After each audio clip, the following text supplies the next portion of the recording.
dari sebuah grup WhatsApp khusus para peretas. Harga per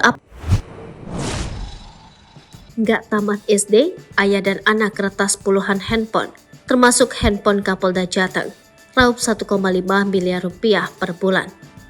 Ayah dan anak pelaku peretas handphone Kapolda Jateng Irjen Pol Ahmad Lutfi ternyata tak tamat sekolah dasar. Tersangka pelaku peretasan handphone Kapolda Jateng Irjen Pol Ahmad Lutfi berinisial RJ dan IW yang ternyata tak tamat sekolah dasar dan hanya belajar otodidak. RJ dan IW yang merupakan ayah dan anak ini meraup 200 juta rupiah sampai 1,5 miliar rupiah per bulannya dengan meretas handphone dengan nomor-nomor acak. Adapun tersangka utama RJ, IW diringkus polisi lantaran menjadi otak pelaku kejahatan peretasan handphone. Ayah dan anak ini merupakan warga asal Kayu Ara Tulung Selapan, Ogan Komering Ilir, Sumatera Selatan. Mereka kompak melakukan peretasan ratusan handphone milik korban yang mana diantaranya handphone milik Kapolda Jateng Irjen Ahmad Lutfi. Hasil mereka meretas pernah mencapai hingga 1,5 miliar rupiah per bulan. Mereka mengaku uang hasil meretas para korban digunakan para tersangka untuk membeli dan membangun sejumlah aset. Yang mana selain memiliki kendaraan, ayah anak ini memiliki rumah mewah dari hasil meretas handphone. Terkait harta hasil kejahatan itu, Kombes Dwi menyebut bakal menyitanya.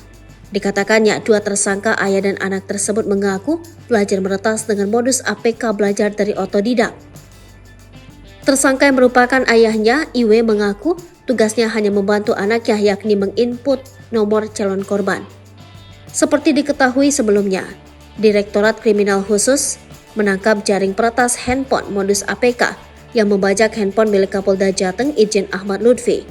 Para tersangka yang ditangkap sebanyak 4 pria meliputi RJ dan IW, warga Kayu Ara Tulung Selapan, Ogan Komering Ilir, Sumatera Selatan.